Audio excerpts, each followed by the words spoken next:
नमस्कार, मेरा नाम है डॉक्टर पुरु धवन और आज इस वीडियो में हम बात करने वाले हैं उस चमत्कारी चीज के बारे में जो हर किसी के शरीर में होती है और वही आपको लकवे को हराने में आपकी मदद करती है। और उस चीज का नाम है न्यूरोप्लास्टिसिटी। अब ये न्यूरोप्लास्टिसिटी एक ऐसा वर्ड है जिसको पैरालिसिस के पेशेंट बिल्कुल नहीं जानते। उसको होता हुआ महसूस कर सकते हैं पर इसको जानते नहीं है। मैं आपको एग्जांपल देता हूँ। जिस दिन आपको पैरालिसिस हुआ था, ब्रेन के अंदर क्लॉट आया होगा, नस फटी होगी, तो ब्रेन का एक हिस्से ने काम करना बंद कर दिया क्योंकि ब्रेन का वो हिस्सा मर गया। डॉक्टर ने आपको कुछ दिनों के बाद डिस्चार्ज कर दिया, आप घर पर आ गए, आप अपनी एक्सरसाइज करते रहे और अगले 6 महीने में हमारा पेशेंट जो पहले बोल नहीं पा रहा था, चल नहीं पा रहा था, खाना निगल नहीं पा रहा था, धीरे धीरे इसमें सुधार होने लगा। दूसरे महीने में हुआ, तीसरे महीने में हुआ, चौथे महीने में और अच्छा हुआ, 5वें महीने में कम, छठे महीने में और कम। तो हम क्या देखते हैं कि पहला, दूसरा, तीसरा, चौथा, पांचवा, छठा, ये 6 महीने है ना, तो ये शुरू होगा ऐसे और ये ऐसे बंद हो जाता है। यानी यहाँ पर इसकी स्पीड बढ़ती है और वो फॉल करता है। ये आपकी 6 महीने ही क्यों चला, इससे आगे क्यों नहीं बढ़ रही इंप्रूवमेंट? और 6 महीने बाद आप जो अब कर रहे हो, एक्सरसाइज वही कर रहे हो, वही मेडिसिन खा रहे हो, वही डॉक्टरों से मिल रहे हो, पहले इंप्रूवमेंट आ रही थी, अब इंप्रूवमेंट नहीं आ रही। उसके पीछे क्या रीजन था? वो था न्यूरोप्लास्टिसिटी। अभी न्यूरोप्लास्टिसिटी को समझना है तो आपको अपने ब्रेन को समझना पड़ेगा कि आपका ब्रेन बना कैसी चीज का होता है। तो हमारे ब्रेन के अंदर करोड़ों न्यूरॉन सेल्स होते हैं जो जब वो विकास करते हैं, उन्हीं की डेवलपमेंट की वजह से हम चीज़ों को समझ पाते हैं, बोल पाते हैं, देख पाते हैं। जिन लोगों में ये न्यूरोप्लास्टिसिटी नहीं हो पाती वो मंद बुद्धि बन जाते हैं। आपने देखा होगा कुछ बच्चे ऐसे होते हैं जिनके लिए चलना, उठना, बैठना पॉसिबल नहीं होता। वो पॉसिबल क्यों नहीं हो पाया? क्योंकि उनके ब्रेन में न्यूरोप्लास्टिसिटी या तो कम हो रही है, कम स्पीड से हो रही है, या बिल्कुल नहीं हो पा रही है। तो ये जो न्यूरोप्लास्टिसिटी है, ये हमें हम बनाता है। आप जो हो वो इसी की वजह से हो। अब लकवा होने का इसका क्या संबंध है? ये जो न्यूरोप्लास्टिसिटी है ये एक स्पीड से चल रही थी, सीखते थे, पढ़ते थे, प्रैक्टिस करते थे, तो न्यूरोप्लास्टिसिटी की हेल्प से उस सब्जेक्ट के बारे में आप समझ जाते थे। जब आपको लकवा हुआ ना, जब आपके ब्रेन में नुकसान हुआ, तो बाय डिफॉल्ट नेचर ने क्या किया, आपके ब्रेन के अंदर न्यूरोप्लास्टिसिटी की स्पीड को एकदम जंप करवा दिया, एकदम जंप करवा दिया। और ये जब जंप हुआ तो आपने बहुत तेजी से रिकवरी करी। और जैसे जैसे वो आपका ब्रेन में न्यूरोप्लास्टिसिटी कम होती चली गई, आपकी इंप्रूवमेंट आनी बंद हो गई। ठीक है, अब हम चाहते हैं कि ये न्यूरोप्लास्टिसिटी दोबारा से हमारे स्टार्ट हो जाए, कि ये जो हम एक्सरसाइज कर रहे हैं, जो हम अपनी मेहनत कर रहे हैं, वो फल दिखाए। क्योंकि 6 महीने के बाद आप जितनी मर्जी फिजियोथेरेपी करवाओ, जितनी मर्जी आप एक्सरसाइज कर लो, जीरो रिजल्ट मिलता है, ऑलमोस्ट जीरो रिजल्ट मिलता है। तो हमने क्या करना है, यहाँ पर आगे वाले टाइम में इस न्यूरोप्लास्टिसिटी को स्टार्ट करना है, क्योंकि अगर ये स्टार्ट नहीं होगी हमें रिजल्ट नहीं मिलने वाले। तो आप, हो सकता है कि आपको 10 साल हो गए हों, 5 साल हो गए हों लकवा हुए हुए, अब आपको लगता है कि मेरे को तो 5 साल हो गए, 10 साल हो गए, मेरा हाथ नहीं चल रहा, मेरा पैर नहीं चल रहा, ये दोबारा कैसे स्टार्ट होगा? वो होगा इसी से, न्यूरोप्लास्टिसिटी से। अब न्यूरोप्लास्टिसिटी होती कैसे है और ब्रेन के अंदर क्या बदलाव हो रहे थे, उसको हम समझने की कोशिश करेंगे। तो ब्रेन जो हमारा बना हुआ है वो है न्यूरॉन सेल्स का। अब न्यूरॉन सेल्स आपको कभी देखे नहीं होंगे, तो मैं आपको फिर भी एक छोटी सी इमेज बना देता हूँ। ठीक है, तो आपको समझना थोड़ा सा, उम्मीद करता हूँ, आसान हो जाएगा। ठीक है, ये आपके दिमाग के अंदर जो सेल्स हैं उसका एक सिंगल यूनिट है, बट ये ब्रेन में ऐसे नहीं होता। ठीक है, ब्रेन में ये आगे पीछे औरों से कनेक्टेड होता है। ठीक, ये मान लो यहाँ पे एक और है सेल, और ये बहुत लंबे लंबे होते हैं, छोटे छोटे नहीं होते। यहाँ तो हम आपको समझाने के लिए बना रहे हैं। तो ये सेल अपने आसपास ऐसे बहुत सारे सेल से कनेक्टेड होता है। मैं और नहीं बना रहा, आपको समझाने की कोशिश कर रहा हूँ। तो जितने में ये वाई बना रहा हूँ ना, उल्टे वाई बना रहा हूँ, ये सारे न्यूरॉन सेल्स है।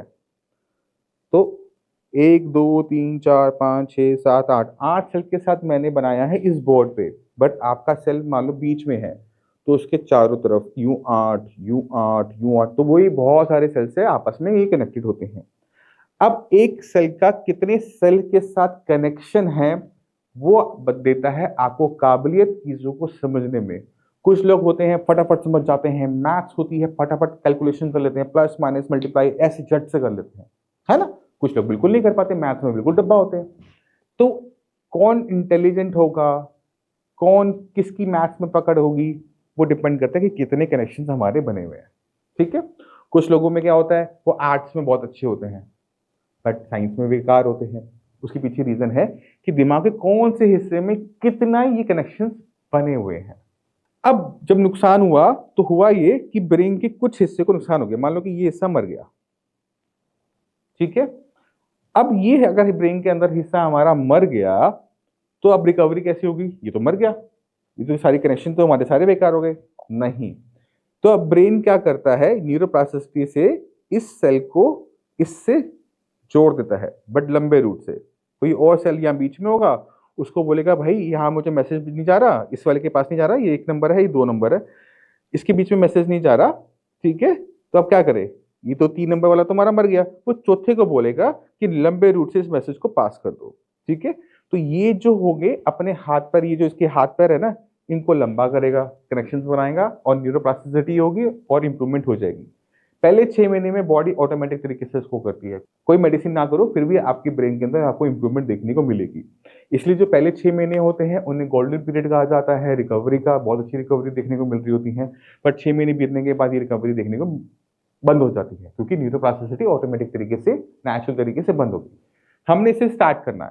ठीक है, अगर हम इसे स्टार्ट कर लेते हैं हमारा काम बन जाता है। और इसे स्टार्ट करने के लिए आप जो एक्सरसाइज करोगे वो भी आपको अब सोच समझ के करनी है। क्यों करनी है, क्योंकि उसके पीछे रीजन है, मुझे ब्रेन के कौन से हिस्से को क्या सिखाना है, अब वो मैटर करता है। क्योंकि ब्रेन का वो हिस्सा जो पहले आपको चलाता था, बोलने की काबिलियत देता था, हाथ हिलाता था, वो तो मर गया। राइट, अब ब्रेन ने क्या करना है, इस काम को दोबारा से रीलर्न करना है। और हम सीखते कैसे हैं, किसी चीज को बार बार कर करके। जैसे जब आप छोटे थे, चलना शुरू किया तो बहुत बार गिरते थे, घुटने पे चोट भी लगती थी, है ना, बट आपने बार बार खड़े हुए चले तो आप चलना सीख गए। इसी तरह से मैथ्स में जब थे, प्लस माइनस हमें आता नहीं था, 2+2 क्या था पता ही नहीं था, 2+2 हम कुछ भी बोलते थे, बट जब हमने उसकी प्रैक्टिस करी, कंसेप्ट को समझा तो मैं वो भी आ गया। अब हो सकता है कि आप साइंस के स्टूडेंट हो या फिर आप कुछ और काम करते हो, तो कोई भी काम करने की क्षमता हमें डे 1 में नहीं मिलती। चाहे आप किचन में काम करो, पहली बार दाल बनाओगे तो बहुत अच्छा नहीं बनेगा, पर जब सालों साल सेम दाल बनाते रहोगे तो उसमें आप तड़का लगाना, उसमें फ्लेवर देना, उसमें कैसे हींग का यूज करना, सब सीख जाते हो ना। सेम चीज आपके ब्रेन के साथ भी यही हो रही है, पैरालिसिस के अंदर भी यही हो रही है कि हम उसको करना सीख जाएंगे, मगर कब, जब हम उसकी प्रैक्टिस करेंगे। तो आप आज तक कर रहे थे पीटी, फिजियोथेरेपी, गलत नहीं है, मैं फिर से कहता हूं गलत नहीं है, बट ये अप्रोप्रिएट नहीं है, मतलब 100% तो काम नहीं करती। हमें चाहिए वो है ऑक्यूपेशनल थेरेपी, क्योंकि ये है आपकी मसल्स के लिए। मैं यहाँ लिखता हूँ मसल्स के लिए होती है ये, मसल्स को ठीक रखने के लिए, मसल में स्टिफनेस ना आए, टाइटनेस ना आए, मसल्स काम करती रहें। क्योंकि अगर मसल्स नहीं हिलेंगी तो वो सूख जाती हैं, एट्रोफी हो जाती है। हमें चाहिए ऑक्यूपेशनल थेरेपी। क्यों, क्योंकि ये जो एक्सरसाइज बताई जाती हैं ये आपकी मसल्स के लिए होती ही नहीं है। इन एक्सरसाइज को डिजाइन किया गया है आपके ब्रेन के लिए कि ब्रेन कैसे सीखेगा। अब अगर आप ब्रेन की एक्सरसाइज करवा रहे हो, ब्रेन सीख रहा है, तो ब्रेन किसको हिलाएगा, मसल्स को। तो जब हम ब्रेन पे काम करना स्टार्ट करते हैं तो सिर्फ ब्रेन ठीक नहीं होता, ब्रेन के साथ हमारी मसल्स भी बेटर होनी शुरू हो जाती है। स्टिफनेस वाली दिक्कत नहीं आती क्योंकि आप उनको मूव कर रहे हो। तो अब मैं आपको एग्जांपल से लेता हूं, मान लो कि आपसे चला नहीं जा रहा, आपका एक पैर घूम के पड़ता है, ठीक है, आप उसे ठीक करना चाहते हो। आप फिजियोथेरेपी के पास जाते हो, वो आपको बैठाता है, लेटाता है, टांग को जो एक्सरसाइज करवानी है वो करवाता है। आप 6 महीने एक्सरसाइज करवाते हो, आपको आराम नहीं आएगा। अब पूछो क्यों, क्योंकि वो मसल्स को तो ठीक रख पा रहा है, मशीन से मसल स्टिमुलेटर लगा दिया, बैठा के एक्सरसाइज करवा दी पैसिव, लेटा के एक्सरसाइज करवा दी पैसिव। जब तक आप एक्टिव एक्सरसाइज नहीं करोगे ना, जब तक आपकी ब्रेन से सिग्नल, ये आपका जो ब्रेन है उससे सिग्नल आपकी लेग तक नहीं पहुंचेगा ना, इसको यहाँ लेग लिख लेते हैं, ठीक है, आपकी ये टांग बना देते हैं यहाँ पे एक छोटी सी, यहां तक नहीं जाएगा ये सिग्नल, यहां से यहां नहीं जाएगा, और तो ब्रेन सीख नहीं पाएगा। मैं लेट के जितनी मुझे लेग अपनी मूव कर लूं उससे मेरा ब्रेन नहीं सीख रहा है, बट जब मैं ब्रेन को कहता हूं कि मेरे लेग को हिला, तो मेरा ब्रेन सीख रहा है कि लेग को हिलाना कैसे है। तो इसी वजह से हमने ब्रेन पे फोकस करना है, और इसके लिए सिंपल सी एक्सरसाइज होगी, पता क्या, सोच के देखो, मजा आएगा। वो है चलना। मेरा पैर आज घूम के पड़ रहा है, मुझे इसे सीधा रखना है, तो मैं क्या करूंगा, सीधे रखने की रोज कोशिश करूंगा, तो इतनी कोशिश करूंगा कि मेरी मसल मेमोरी भी ये बोले कि पैर को ऐसे रखना है। एग्जाम्पल दूं आपको, आप रोज अपने घर की सीढ़ियां चढ़ते उतरते होगे और कई सालों से काम कर रहे होगे। अब मान लो कि एक दिन लाइट नहीं है, बिल्कुल अंधेरा, गुप्त अंधेरा है, फिर भी आपका पैर सही जगह पे पड़ता है। क्यों? सोच कर देखो, अंधेरा था, आप तो देख ही नहीं पाए सीढ़ियां, ना अपना पैर दिख रहा है, ना सीढ़ियां नजर आ रही हैं, फिर भी आप चढ़ उतर पा रहे हो। ये इसलिए हो पाया क्योंकि आपके शरीर में बन गई थी मसल मेमोरी। ये जो मसल मेमोरी होती है ये आपको रोज चलाती भी है। अब मैं चलता हूँ, सोचता थोड़ा मेरा पैर कैसे जा रहा है, बस चला जाता हूँ, है ना। तो आपको इतनी प्रैक्टिस करनी पड़ती है कि आपकी पहले ब्रेन ठीक हो, ब्रेन के बाद आपका ब्रेन कम से कम ताकत में बिना सोचे समझे आपके लेग को चलाता रहे। तो जो आप प्रैक्टिस करोगे, बार बार करोगे, ना सिर्फ ब्रेन में इंप्रूवमेंट होगी बल्कि आपकी मसल मेमोरी भी बनेगी। ये नाम मसल मेमोरी जरूर है, बट काम कौन कर रहा है? आपका नर्वस सिस्टम कर रहा है। वो ब्रेन से नहीं कर रहा, वो स्पाइनल कॉर्ड से कर रहा है। मेडिकल टर्म्स है, थोड़ा आपको समझने में दिक्कत होगी, बट आपके लिए आसान यही है कि आपने इतनी प्रैक्टिस करनी है कि आपकी ब्रेन उसमें इतना इन्वॉल्व हो जाए कि उसको मेहनत ना करनी पड़े, आपकी जो चाल है वो सुधर जाए। तो जब हम सही तरीके से पैर रखने की रोज प्रैक्टिस करेंगे तो आपका ब्रेन इवॉल्व करेगा। ठीक है, तो आप फिजियोथेरेपी ऑक्यूपेशनल थेरेपी के बीच में फर्क को आप समझ गए होंगे। अब आपने क्या करना है, ऑक्यूपेशनल थेरेपी करनी है। ठीक है, और ब्रेन को दोबारा से न्यूरोप्लास्टिसिटी स्टार्ट करने के लिए आपने क्या करना है, अभी न्यूरोप्लास्टिसिटी में कैसे हमें रिजल्ट्स मिलते हैं, कितने टाइम में मिलते हैं, मैं बोलूंगा तो थोड़ा ज़्यादा हो जाएगा। मैं चाहता हूं कि आप कुछ पैरालिसिस के पेशेंट से मिल ही लो, उनकी वीडियोस देख ही लो, तो आपको बहुत क्लियर आइडिया होना शुरू हो जाएगा। नमस्कार, मेरा नाम है डॉक्टर पुरु धवन और आज आपको हम मिलवाना चाहते हैं रेणु जी से। रेणु जी को 2.5 साल पहले हुआ था पैरालिसिस। 2.5 साल पहले। और 2.5 साल में मतलब जब आप 3 महीने पहले आए थे तो क्या कंडीशन थी रेणु जी? 2 महीने पहले। 2 महीने पहले नहीं, मैं थोड़ा सा रो पड़ी थी क्योंकि मेरे को नहीं ठीक से चला जा रहा था, मैं थोड़ी निराश हो गई थी। अब बोलने में भी बहुत दिक्कत थी और चलने में भी दिक्कत थी। मतलब सब ये बोलने लगे थे कि तू ठीक नहीं हो गया। अब ठीक नहीं होगी, नहीं होगी। 2.5 साल पुराना हो गया था ना। हाँ, अब मतलब कि 3 महीने में ठीक हो जाए तो हो जाए, उसके बाद बंदा ठीक नहीं होता। लेकिन मैंने कई जगह इलाज कराया, मुझे आराम नहीं लगा। यहाँ से मुझे आराम लगा। देखो, जो उन्होंने कहा वो बात सत्य है कि अगर हम पहले 6 महीने अगर हम टाइम गवा देते हैं, ऐसे ट्रीटमेंट नहीं लेते, तो ट्रीटमेंट करना मुश्किल हो जाता है, पर नामुमकिन नहीं होता। पहले 6 महीने में अपने आप सुधार होता है, बट उसके बाद हमें दवाइयों से करवाना पड़ता है। ठीक है, तो जैसे हमने मेडिसिन आपने स्टार्ट करी 2 महीने में, आवाज साफ, तो हाथ ऊपर, हाथ सब, काम करने लगे, खाना बनाने लगे हो। खाना बनाती हूँ। तो आपने खुद देखा कि लकवा आपका पुराना हो सकता है उसे 2 साल 3 साल 4 साल हो चुके हो। तो जब आपको लगे कि आपको ठीक होना है, तो आपको बस सही तरीके से सही डायरेक्शन में काम करना होता है। आपको अपना खाना बदलना होता है, एक्सरसाइज करनी होती है, मेडिसिन जो दी जाए वो आपको करनी होती है। अगर आप ऐसा करते हैं तो 2-3 महीने में आपको अपनी बॉडी के अंदर बहुत बड़े चेंजेस नजर आने शुरू हो जाते हैं। ठीक है ना? हाँ जी। अच्छा, परहेज क्या किया वो भी बता दो लोगों को। क्या परहेज किया था खाने पीने में? परहेज का खट्टा चावल और ये मतलब कि खट्टी जो भी चीजें हैं, और बाय वाली चीजें, जो खाने में लोग सोचते हैं कि लकवे में बहुत ज्यादा परहेज करना पड़ेगा। लकवे की दिक्कत अगर किसी को है और ट्रीटमेंट यहाँ से चलता है तो एक मोटा एक ही परहेज करना पड़ता है, वो है खट्टाई का। वो भी तब तक करना पड़ता है जब तक आपकी मेडिसिन यहाँ से चल रही है। एक बार मेडिसिन बंद, परहेज बंद, गोलगप्पे खा पाओगे? 2 महीने अभी तो अभी तो बंद रहेंगे, बट उसके बाद खा पाओगे। तो आप ये लेके चलें कि एक चीज हम आपकी जरूर बंद करेंगे, वो है खटास। बाकी सब चीजें आप खा सकते हो।